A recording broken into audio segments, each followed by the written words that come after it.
This week on the Droids, do we even need to tell you there's so much to get into? All the news from D23, the Rise of Skywalker Special Look, Mandalorian, Clone Wars, Andor series, Obi-Wan, Disney Plus, so much more. All on the Droids.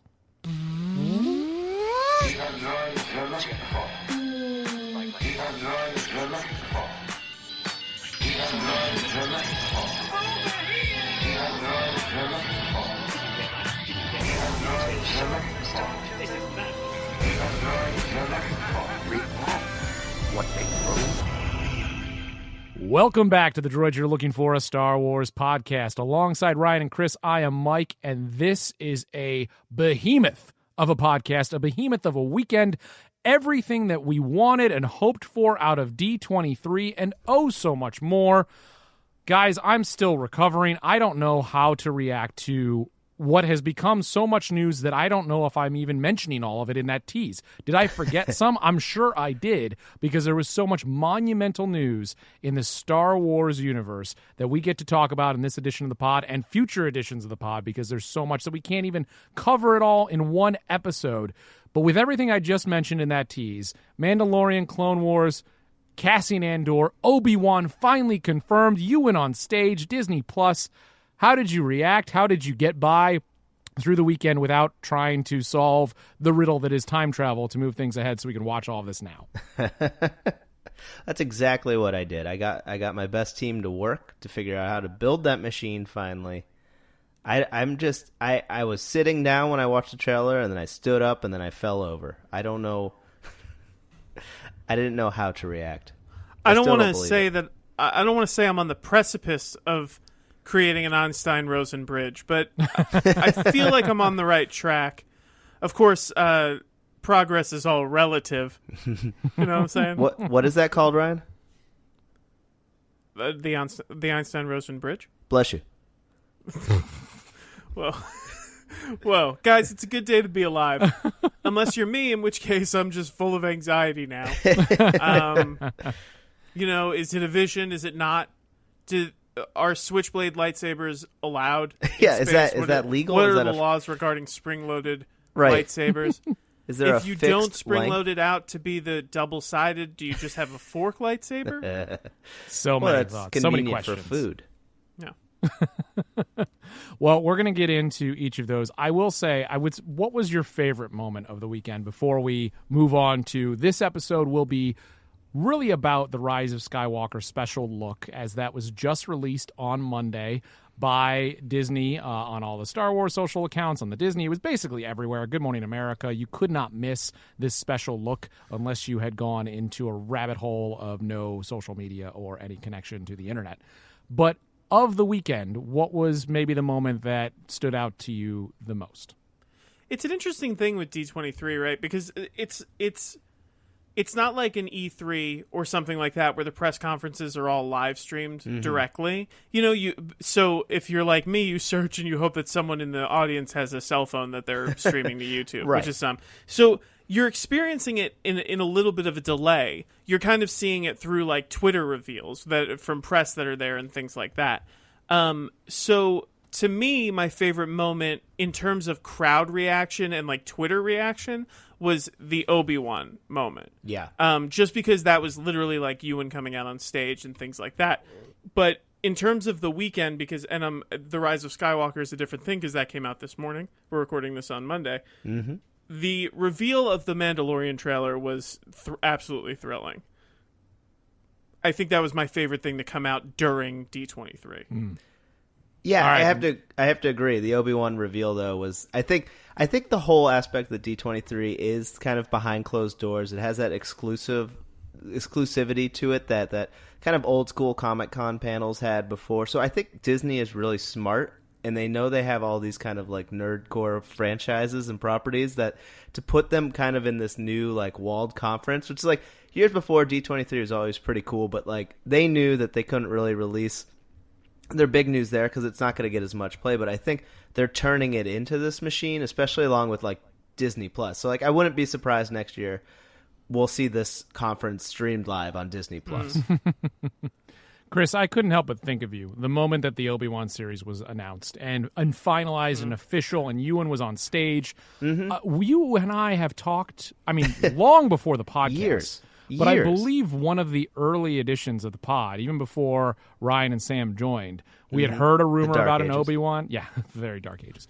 We had heard a rumor about an Obi-Wan film, and we thought Ewan might be able to come back. And we've been talking about the possibilities on this podcast for so long.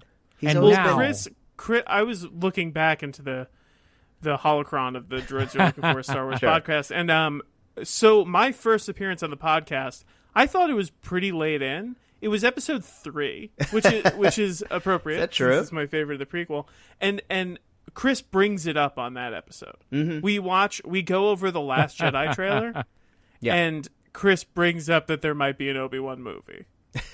So Chris, how did you not have a more visceral reaction? Like you didn't stumble literally to the floor, curl up in a ball, scream. I was weeping. I was weeping. Right, it's one of those things when I still don't believe it, and I need to see the footage of it. So, welcome to my world, my man. It's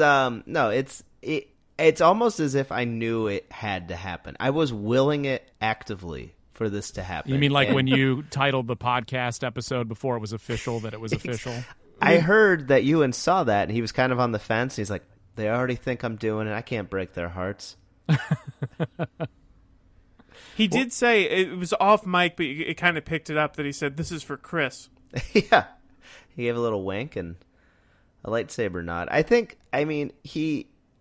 He's been teasing this forever. So my real guess is that there may have been a movie in the past that might have fallen through. It might have been ups and downs. And then now with this Disney Plus series and just kind of the romanticization of television now, I think he's probably like, get me in on one of those. And then Disney really played their cards right, I think, with this whole rollout of the platform. And that's kind of what made it exciting over the weekend, was like they were excited about not only Star Wars, not only Marvel, but like how they're going to give it to you. And I think like for the first time, Disney finally kind of got their technology right. And like that's a pretty big move to pull out Ewan McGregor on stage and have him reveal he's coming back as Obi-Wan. But not show anybody. Do you guys think that if Jon Favreau has anything to do with this show, that Chris could make a campaign to get one of them coins? I think we should do it. I imagine one of those Obi-Wan coins. That Obi-Wan Ewan McGregor, the Ewan McGregor face on that coin is something that would hold a very high place of esteem in Chris's heart and on your mantle, if you have one. Tweet at the Droids, coins for Chris, Ewan coins for Chris. The Obi-Wan announcement was my favorite, though Sam called out in our text thread, as Sam is sadly not on this pod, but he called out in the text thread that why didn't Ewan say hello there when he came out on stage? Like I can't believe that opportunity was missed. You can't give all away. You can't give all the goods away right away. All the coins away right away. Yeah. You got to keep those. I mean, there's Comic-Con. There's so much other things. There will be lots of opportunity. But I was hoping he'd do a completely Star Wars modified version of the monologue from Trainspotting, where he's like, choose life, choose a movie, choose a series, choose a lightsaber. All of this makes me think about the fact that maybe they decided that the not solo, but individual side stories, the Star Wars stories, maybe they wanted to bring them back to being series to then eventually, if they start to work as series, elevate them into standalone films again. Sure. I'm starting it with Obi-Wan, 6 seasons in a movie. Ooh, yes, there it please. Is. There you go. No, my theory with Obi-Wan, especially since it is, you got to think he's been on the desert. It's going to be a little boring. So my idea is that it's going to be a kind of a tapestry. Like he's going to weave in and out of other characters, and that would open up opportunity for like him to like pre-meet Han Solo, right? And then maybe we see what Solo's up to. But I think this Obi-Wan reveal is going to reveal a lot more than just him. I think it's interesting that they're like, I don't know if we have enough story for a whole movie. Maybe we'll do 10 hours. Yeah, right. But of course they'll have enough story. It's thrilling. It does sound like it's a miniseries, and we this is not our full Obi-Wan discussion. That will come up in another podcast. But can you hear Chris crying? We're not talking about it yet. I'll still talk about it regardless. The other thing that excited me just as much as Obi-Wan, or not maybe just as much, was the Disney Plus just detail that they finally gave out. They showed the interface. I'm just kind of a nerd for that kind of thing. All of what Apple TV has done in the past, all these streaming services. I want to see how they're going to do things in their own way and present things in a way that hopefully is going to like change my experience in entertainment. And I always have that expectation, and it's far too high, and it never lives up to it. But they at least walked through the way things would be organized. It looks very much like other streaming services. But just when you see the Mandalorian up there and you see the entire section category dedicated to Star Wars, where you could go through all of the different iterations, and Clone Wars will be there, Rebels will be there. If you want to get caught up before the new season of Clone Wars, you can watch it all on Disney Plus beginning November 12th. It made me feel very happy to at some point be sitting down with my remote and probably spending endless hours scanning through it without an ability to decide what to watch. Also, stay tuned for an upcoming Outpost where we discuss the Lady and the Tramp trailer. Ooh. Big fan. And Noelle. Oh, God. I'm in. Look, I think David Letterman's in that. They got Bill Hader, they got Anna Kendrick, and they got Billy Eichner, and apparently maybe David Letterman. Yeah, he looked like Santa Claus, but I couldn't confirm it. They just decided they were going to take Lifetime Christmas movies and turn them into star-driven vehicles on Disney, and they can do that. Do you think Paul Schaefer would be playing the surrogate of like Bernard the elf? Yes. Yeah. He's going to bring that hot cocoa in. You checked it twice. Twice. Yeah. Checked it twice. All right, let's get into the Rise of Skywalker special look out of D23. Before we do, though, follow us on Twitter, Facebook, and Instagram, Droids Pod, and the Droids Podcast on Facebook. Email us at droidspod@gmail.com. Rate and review us on iTunes. If you're enjoying this podcast, you've been listening for a while, let us know what you think. We want to know you're out there. It makes us want to continue to do more episodes. And, I mean, I guess we were going to do that anyway, but we just want to hear from you. droidspod@gmail.com. iTunes, rate and review us. The Rise of Skywalker special look. It really should be called a saga teaser. You know, it's all about the Skywalker saga and slowly builds from classic original trilogy in moments that are cut to a new version of a familiar song from within Star Wars until you then get to the Rise of Skywalker, where we see a lot of new footage that certainly caused a big stir on the internet. But when I watched this in my first time through, the chills that I got from listening to a new cut of the music in tune with the moments that it shows. I think there's a moment of a flourish right when you see Han in the cantina, and that broke my heart. Just not in a moment of like sadness, but just my heart was overwhelmed with joy in watching those two things together. And it was that beautiful to me that I almost feel like they could have just done that without even showing us any new footage, and I probably would have been like, oh, it was incredible. Yeah, I feel like with the legacy part of this teaser, it's not even like necessarily like the chronology or just like compact storytelling. It is the emotional story arc that goes through Star Wars that you feel watching this, and I think they've nailed it. Like, they've taken you back to the past, but somehow while you're watching this, you're excited for the future. Yeah, it's absolutely breathtaking. I mean, it's like you said, not just the new footage, which is thrilling and just, well, I mean, we're going to get into that, but you know, I think it's around 2 minutes and 11 seconds or 2:22, but who's counting? And half of it is footage from the older movies, and it's just gorgeous. You know, it's like one of those things that it's, you know, if someone had told me like it'll be half old footage, I'd be like, oh well, I want to see new footage. But seeing it all put together, it's just, yes, this was perfect. It gives it the weight that it needs. It's just beautifully edited. I happen to know that the person who edited it is a true blue genius, and it's just, you know, it's absolutely thrilling. It was like everything that you could hope for at this point in time, you know, from what how we're approaching the Rise of Skywalker. It's kind of like when you, and this will be a nerdy reference, but it's like when you got Nintendo Power back in the day, and you lined them all up, and then you started to realize. Listen, Chris, no nerdy references. Okay, sorry about not that. on this Star Wars podcast. Mike Wait a just second. talked about the interface of Disney Plus.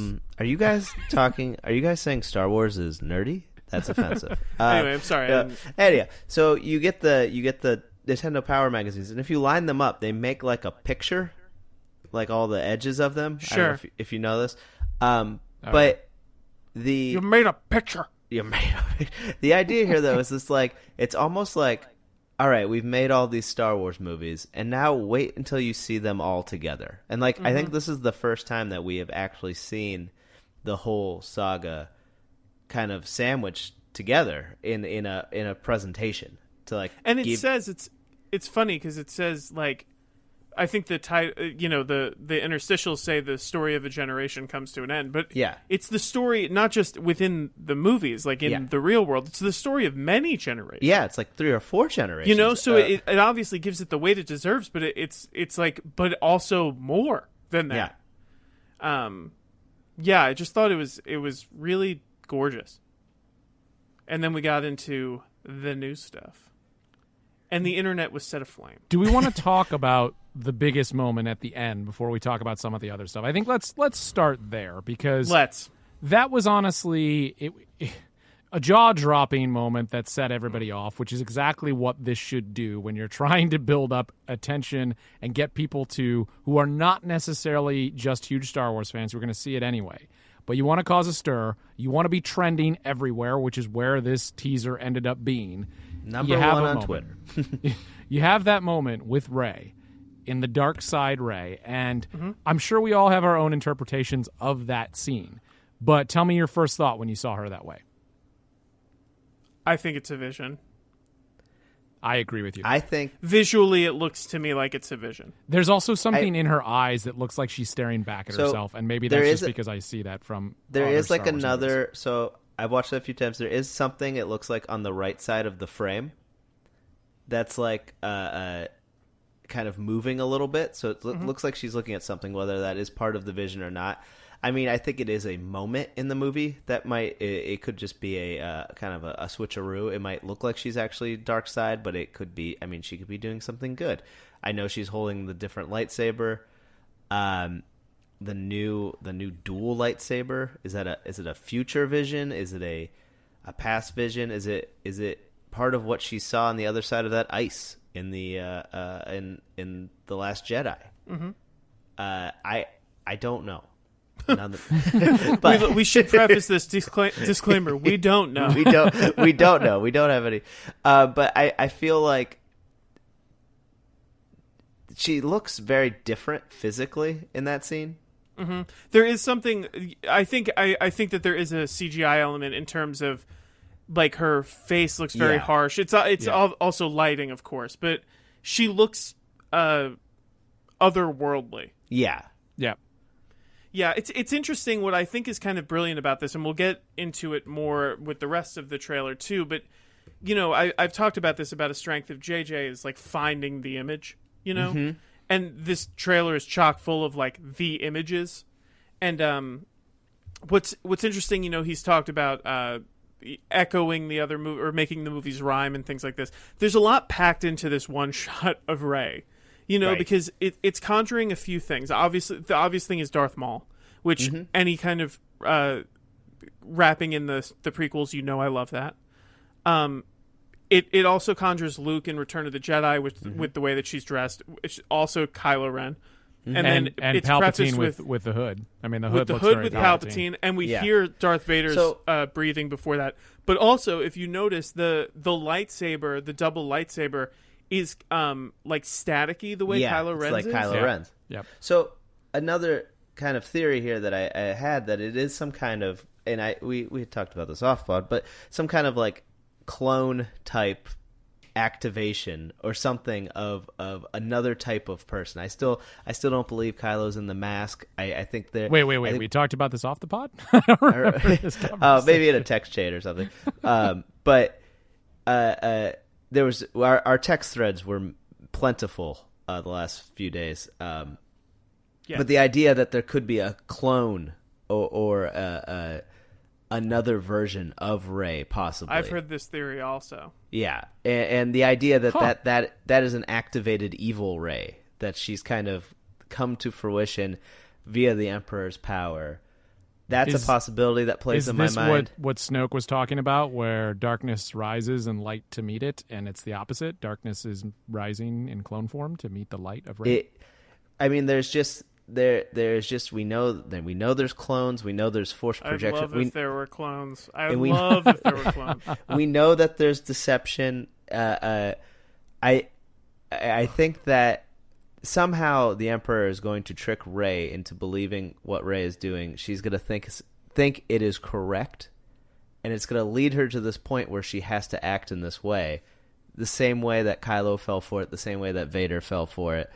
And I think she'll be tricked at the end, and ultimately, I mean, I have to assume she's going to turn and be good, but if they didn't, that would be a bold move.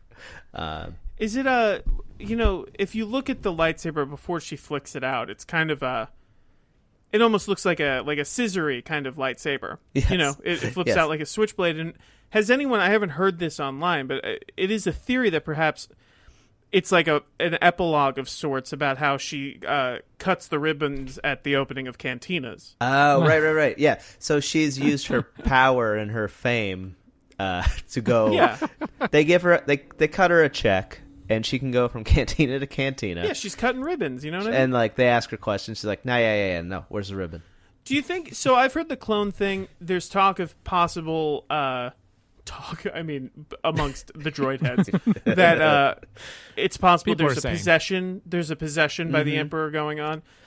Chris, you brought up a long time ago this idea that the Emperor is kind of jumping from body to body. Yes. Oh man, he's pulling a Voldemort move. Is that what you're trying to say? Something like that. Horcruxes again. Still not sure what those are, but we've never seen an evil Force ghost. And it's possible that the Emperor might be our first evil. Ooh, Force interesting. That is true. He's been haunting that the dilapidated Death Star. I've got just one question, though. Have you ever heard the tale of Darth Plagueis? Also, just kind of interesting that when the lightsaber unfolded, it shows like two. And this is one of these, like, this is a nutsoid theory, but it shows like it has two lightsabers. There's duality to that, right? There's always, with Sith, there's always a master and apprentice. There can only be one, and right now it shows that she's maybe number two. Well, there can only be two. There can only be two. Well, there can only be one. There can only be one. Oh, that's Highland. One pair of two. Yeah, exactly. They need to really fix that byline in the books. People have a lot of. It's like the Constitution, though. It's meant more as an interpretation throughout the ages. Before we move on from the blade, though, there is an actual moment of precedent with that type of lightsaber in Star Wars canon from Rebels when Kanan is training with the Temple Guardians. There's a shot that you can find. It's even going around the internet right now. The blade, in the way that it is unfurled, is exactly the same as the Temple Guardians. So not necessarily saying that she built it from the Temple Guardians' instruction in any way, but this is not the first time that we've seen this kind of stacked into Maul-type lightsaber in Star Wars before. Right. Which is a pretty incredible moment that they did that. And you know the story group is so involved in these films that maybe they brought it up to JJ and say, hey, here's an option, and he used it. And it reminded me a little bit of, I don't know if Rian Johnson was inspired by the story group or if he found it on his own, but he had read the extended, I think, Jedi Path, which is where he found kind of the Force projection as a part of the storyline he wanted to use for The Last Jedi. And I wonder if JJ and company are seeing things as well from other parts of the canon that they think can inform the overall mainline saga films. They had released a couple books that were probably meant for young adults. I have the Sith side of that, but it shows you kind of the Sith abilities. Chris, I have the Jedi side of that. What is wow. There it is. Here I am stuck in the middle.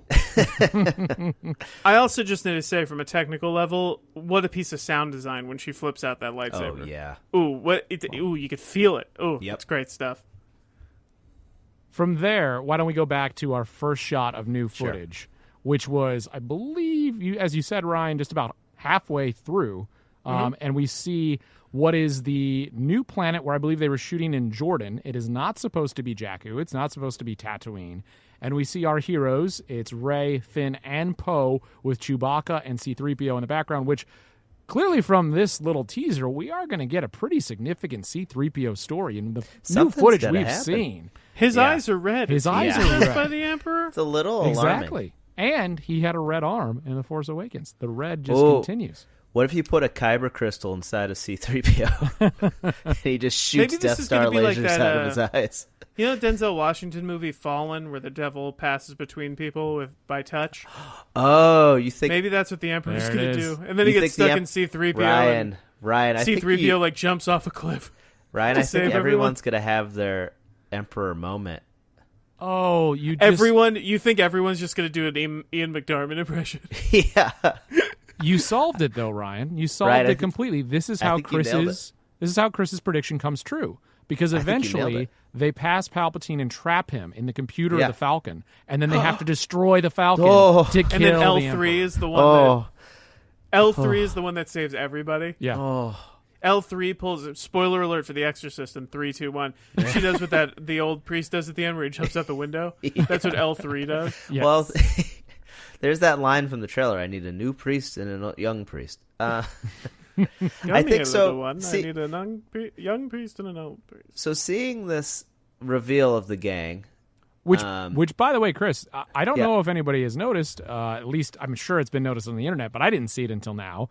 Yeah. I froze the frame on that moment, and if you see right behind the rock is the back of the Falcon. Really? Yep, I see it. That's a nice little tease. Thank you, JJ. All right, it's safe. It's good for a little bit. Well, you don't know. It may be moment. the back. It may be the back, but separated. You don't see the front of it. So I think this Tail is probably. I think this is probably classic Star Wars. They've crash landed onto a desert planet, and they're having some troubles to get back. Moving on. From there, they move into what is some sort of festival on the planet. So this was very striking. I thought that was cool. I've never seen something so colorful in a Star Wars movie. Literally like pastels. I do have a theory on that. Whereas I think this is a planet of like refugees, and that's where Princess Leia is going to stay, or General Leia is going to stay. I think she's going to stay and lead those people. Interesting. That sounds good. Yeah. I mean, none of the other footage we've seen has shown her on any desert planet yet, but that doesn't mean that couldn't happen. But it's kind of colorful like that. There could be a room or something with that kind of stuff. I don't know. On to the next shot. Again, we don't know. Next shot where we do see General Leia in a much more full foliage and lush, non-desert setting. And some could say it almost disqualifies Chris's theory. But in There's this shot, be haters. You know this is a shot where that was not the costume she was wearing, and they have probably pieced together her performance with probably unaltering her facial expressions. But this is a recreation of her performance, and it looks pretty seamless. It looks good. It looks great, and I think that kind of falls into also just from a trailer perspective, just kind of audience, just letting you getting rid of the shock factor that somebody's in a digitally manipulated way. I think that's important to keep showing that, so it doesn't take you out.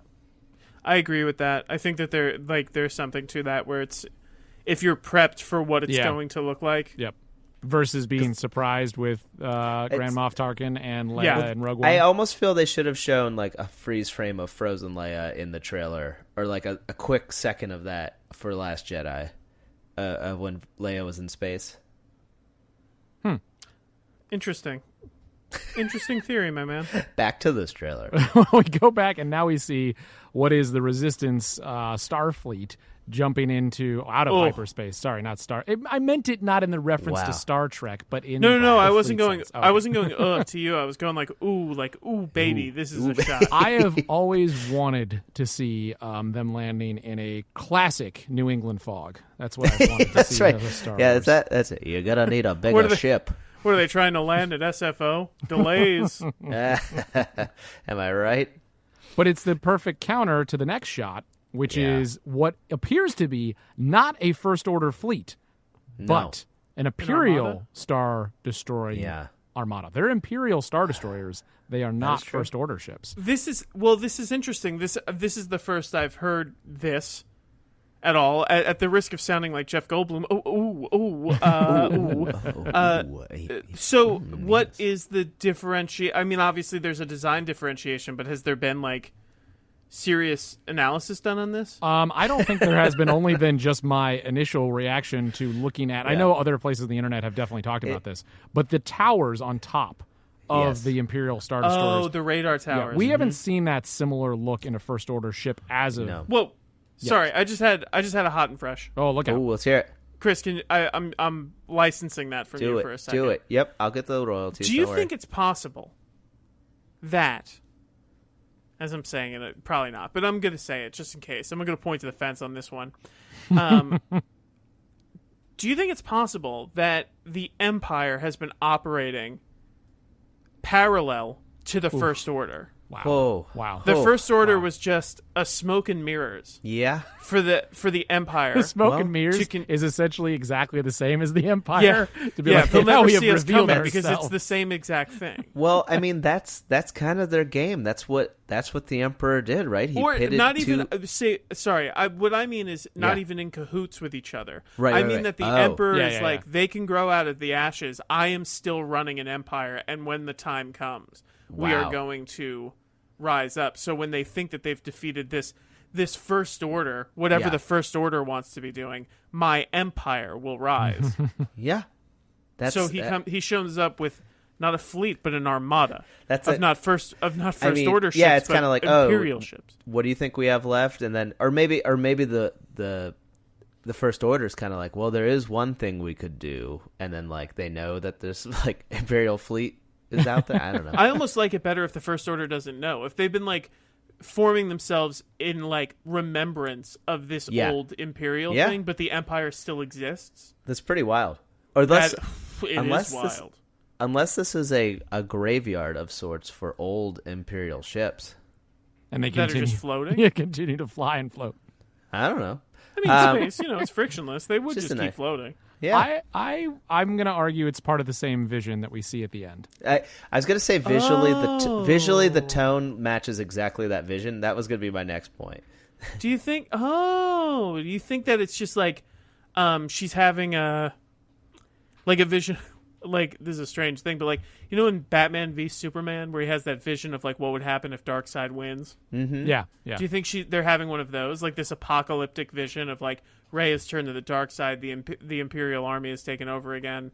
I think that sounds very close to the mark to me. That's cool. I can get behind that. But the thing I actually think about is I think that this vision is and Rebels towards the end of Rebels Run had the moment where Ezra interacts with Palpatine.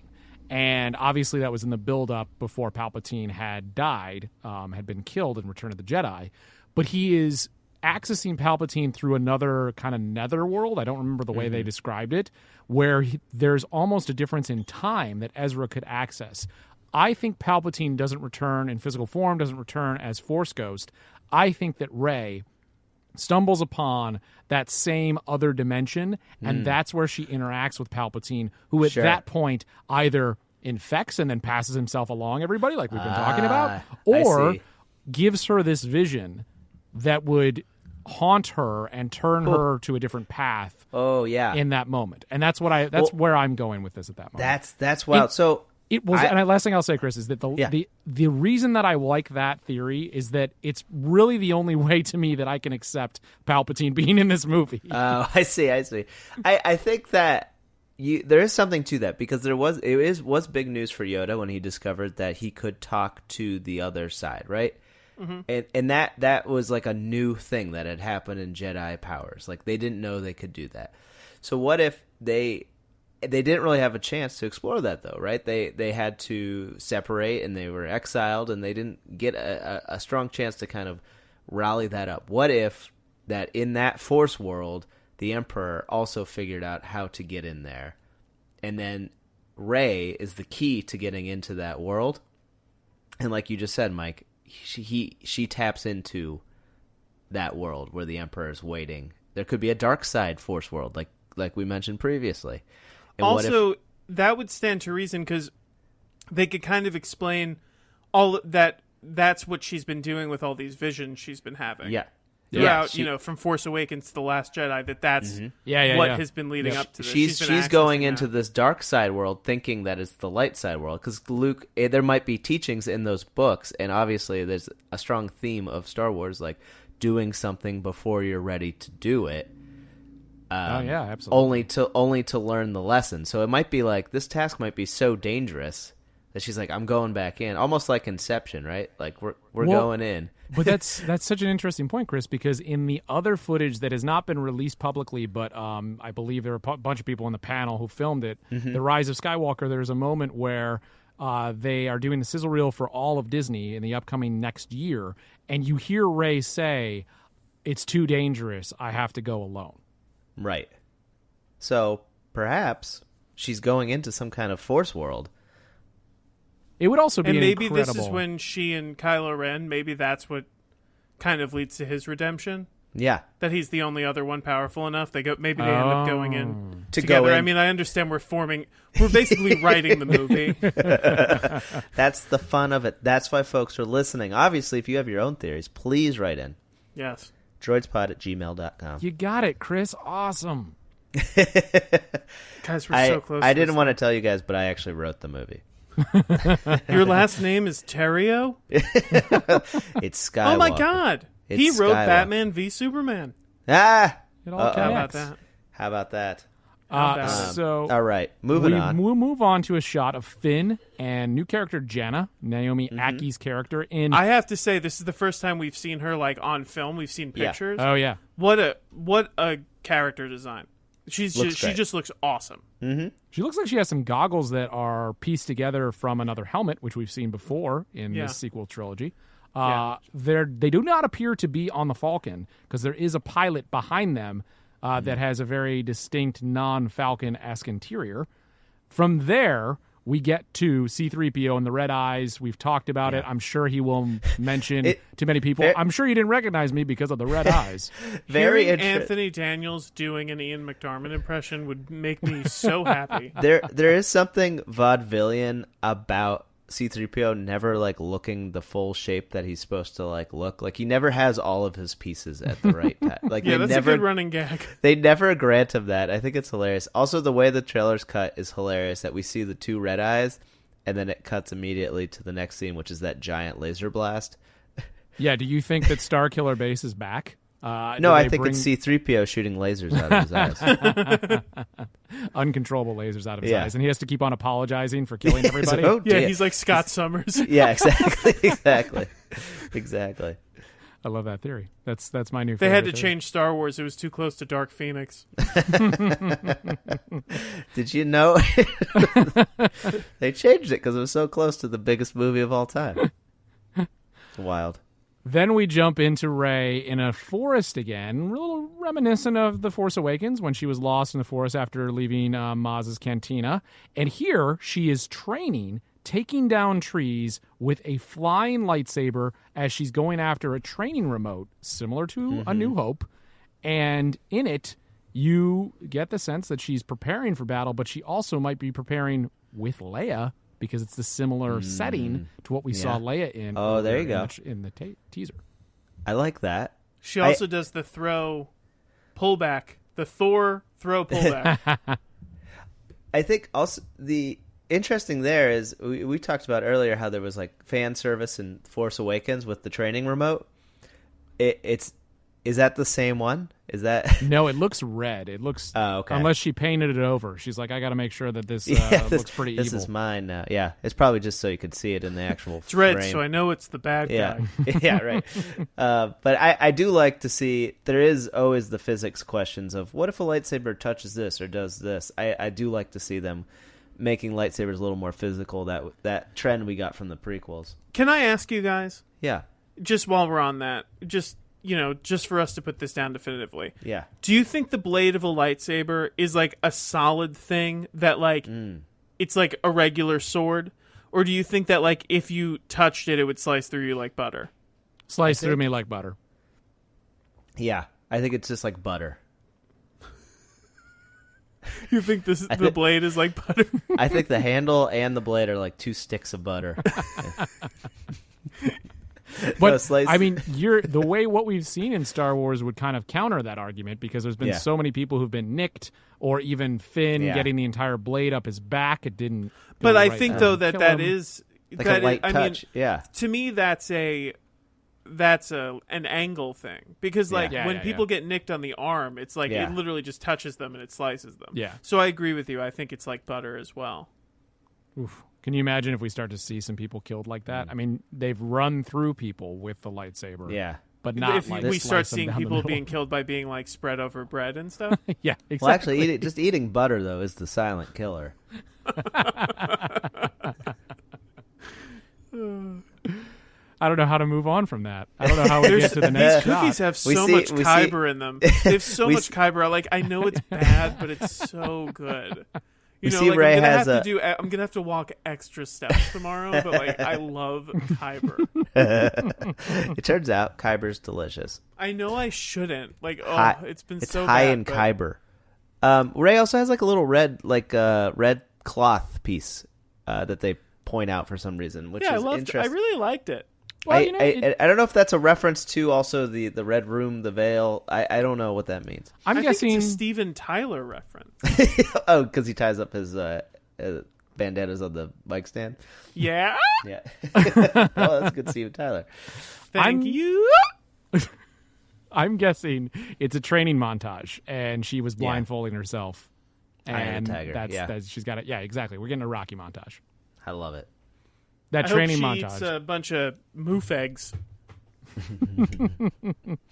From there, we have a shot of Kylo leaving his TIE fighter, walking across what appears to be either another salt planet or snow planet, with lightning striking all around him, and him brandishing his signature lightsaber. I want a montage of Kylo struggling to leave his vehicle while he exalts his lightsaber. The scene has happened several times now where he like is exiting a vehicle, like struggling to walk. I love it. Yeah, why doesn't his robe ever get caught in anything? Yeah, he's always walking through some very like rough terrain. This guy works hard, is what I'm saying. It's self-hatred, you know what I mean? He doesn't want anything to be easy.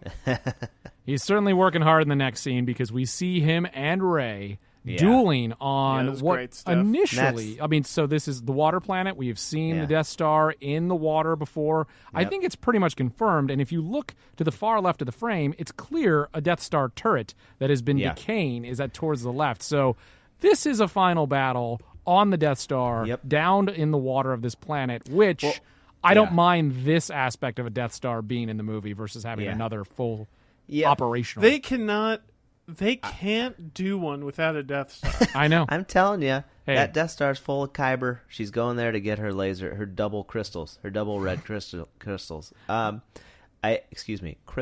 Oh, you know what though? You know what? You know who's there? Yeah. Who's that? That's where the Emperor is, because the Emperor died on that Death Star. Exactly. That's my theory. My theory is that some kind of spirit's going to lead her there because she needs crystals to build these lightsabers. She's going to go there. Kylo's going to stop her because Kylo collects old relics of Siths, and he knows where like the most relics are, but it might be too dangerous to go to the Death Star. Rey's like, I got to build a lightsaber. What do I do? And then some creature, somebody's like, I know where you can get kyber for your lightsaber. Goes there. But it depends how big your pocket looks. Exactly. She's going to go there and then find out, like, oh, no, I can't. This is too powerful. And then, like, it's going to be a kyber that's imbued with the Emperor. That's my theory. Right now. Do you guys hear that? Until it changes 5 seconds later. Sorry, are you guys picking that up? It's the entire audience slow clapping. Chris, that was thrilling. That's the hot. I've been building up hot and freshes for the last. That sounded gross, but you know what I mean. Family show, Chris. But that may be one of your most. I don't know. Probably one of your best hot and freshes that I've. Definitely one of the most cohesive. Yeah, it's coherent at least. I think that is cool. It also is like the evolution of the lava fight in Revenge of the Sith. it's kind of like, all right, well, the technical challenge was how do you get two characters to fight in lava? Every kid's worst nightmare. Now, water is always technically hard to animate and make look real. So now they gave us a water battle. My worst nightmare was that my parents would forget to pick me up from school. And lava? Yeah, and that because they were stuck in lava. While this is all happening, we're getting the Yes. voiceover from Palpatine of, I believe, and your journey is at its end. And we think that it is leading towards a conversation maybe with Kylo, but that's when we then see Rey and her new lightsaber of a dark side of it. But Palpatine now being such a dominant force in the new pieces of Rise of Skywalker content we've seen, where do we all think? I mean, I've kind of said already that I think Palpatine is part of this, vision that she has or infiltrates her brain momentarily. How big a role do we think Palpatine's going to have in this film? I mean, they put him on the poster. Yeah, we haven't even talked about the poster. I think we're going to get a scene, and I think whatever he's going to be just kind of wild, unleashed power, I think, at this point. I think he's going to be a Palpatine that's not quite contained. And so we might see a materialized scene of him, and then from there, it's not going to be like the Palpatine we all know and love. It's going to be like just a force of evil. That's my guess. I think he's like in it. I think he's in the movie. Okay. Like I'm trying to think of like an analogy. You know how like Thanos is like in Endgame, but not as much as he was in Infinity War? Mm-hmm. I think it's going to be like that. Oh, yeah. Oh, okay.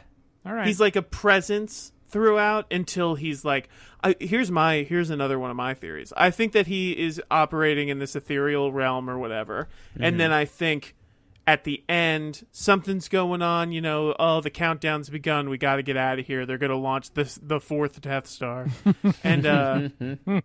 and then Ghost Luke is going to show up, and he's like, Rey, I'll take care of this. We have unfinished business, me and this one. Okay. And then he's going to go, no, you die. And then they're going to fight like that Lord of the Rings thing with all the ghosts and stuff, and then it's going to be that. Mace Windu's going to be in there. The And dude my with the axe. bone in his head is going to be in there. Oh, yeah. The mushroom girl's going to be in there. It's going to be everybody. Everyone. I like it. Again, Batman, Superman. It kind of sounds like a moment you reference Lord of the Rings, also like Harry Potter, where his parents say, "Don't worry, we got this. We'll buy you some time." I do think it probably will be more like that. Like you'll be with me till the end. Yep. Yep. Well, and then that's pretty Over much in an instant. that's the trailer. We then get the main logo of Rise of Skywalker, Episode 9, and it closes out with December, and that's the end. I'm anxious for more. I mean, that felt like. It felt like a tease, and it felt like we still have one more full trailer ahead of us. I imagine at least one more full trailer. Certainly there'll be bits that are shown through the next few months. But sometime maybe mid-October, November, a month before the movie comes out, we'll get a full trailer. Big sporting event reveal, and then the tickets go on sale. And then we get the tickets, and then we go see the movie. And then we talk about it for years. It's just... I feel like as fans, we couldn't have asked for a better thing to come out. Yeah. It was best case scenario. It's exciting. It's got the conversation going. It showed us a bunch of new stuff. It's beautifully assembled. It's just, it was just dope as hell. This trailer got 3 million views since we've started this podcast. It got 3 million more views. So, yes. That's incredible. So I think the lesson here is that Star Wars is once again making the world a better place. It's what people want. It's the story that people want. It's making my world a better place. It's making it's finally giving us stuff to talk about on this pod. I don't know if the two of you feel the same way that I do, but if you could have gone back and told me in middle school, told me in high school, that not only would Star Wars return with many, many more films, and this is before we knew the prequels were coming, say, 1995, 96. if you could have told me where things would be now, is that not only this thing that you love that makes you feel sort of like an outsider is now not only flourishing with all this more stuff that's being made and theme parks and movies and everything, that it's embraced as popular culture. And I say it as we know that it was. If you grew up in the age of when the movies were in the theater, it was one thing. It was a phenomenon. But when there was that time between 83 and 99, and if you were born in that time and grew up in that time and discovered the movies at that point, it didn't feel like the predominant, like, main pop culture focus. No. It felt like you were kind of in your own world and a little bit on the outside. And it was still exciting when you found out someone else liked it. Exactly. It didn't feel like if you went up and talked to a group of people and said you loved Star Wars that you were going to be accepted for that. And now I feel like everyone's like, well, yeah, of course. Everybody loves Star Wars. It's Star Wars. It's only the most popular thing in the world. But to go back to that time and to think of it is just, it's incredible. And it makes me very, very happy and very much like, hey, hang in there, guy. Things are going to get better. Yeah. I mean, I almost would have not told my young self that. I would not have given them that information. I would have kept that information secret. It's a reward for the journey. This is all gravy. When you think about it, it's like we've got the original trilogy. Everything else is just. Well, yeah. I have to say, real quick, I want to say I may have been a bit insensitive to other people's journey about how things get better. You know, I'm talking about getting better by having Star Wars be embraced. Oh, yeah, I think other people have a little bit more to say there than me. Yeah, exactly. Yeah, for sure. Well, for sure. In that vein, write in and let us know if you could tell your younger self anything. What would it be? And then let us know about that time machine so we can go to the future and then watch this movie. Tell us a secret at DroidsPod on Twitter. # darkest thing I've ever done. Oh, no, Ryan. Oh, no. But make sure you also # UN coins for Chris. Gonna need those. Wow, guys. It's been a day. It's been quite a weekend, quite a day. I didn't expect we didn't even to talk have a about Monday the other quite stuff. like this. We didn't talk. We barely there's touched more coming. on so much else. But we will, right, gang? Yeah. Well, we've got more pods on the way. We're going to be talking about the Mandalorian trailer. Oh, what a trailer. Oh, my God, is so good. Yeah. Another beautifully executed trailer that makes me water at the mouth for more Star Wars. And we get also that happen to know that the same person who cut the trailer we're talking about also cut the Mandalorian trailer and is just a true blue genius. Yep. Just a genius. Well, we will talk about the Mandalorian trailer. Sam will be back for that. We'll also talk about the news for the other series, Cassian Andor and Obi-Wan series. We've talked a little bit about that. And, of course, the Clone Wars release. I think there's a host of other things. There's new information about Galaxy's Edge. We didn't even talk about the new Star Wars hotel. There's information about the hotel. It's going to cost you everything that you possibly have in your bank account to stay at this hotel, but it sounds life-changing and worth every penny or every UN coin. We're in it. We'll get to all of that. Come back. Join us for another pod. Enjoy. Bask in all of this. Hit that trailer on repeat. Keep watching it. This has been The Droids You're Looking For, a Star Wars podcast. What they throw? Annie? James Bond, Batman. Thank you, Chris.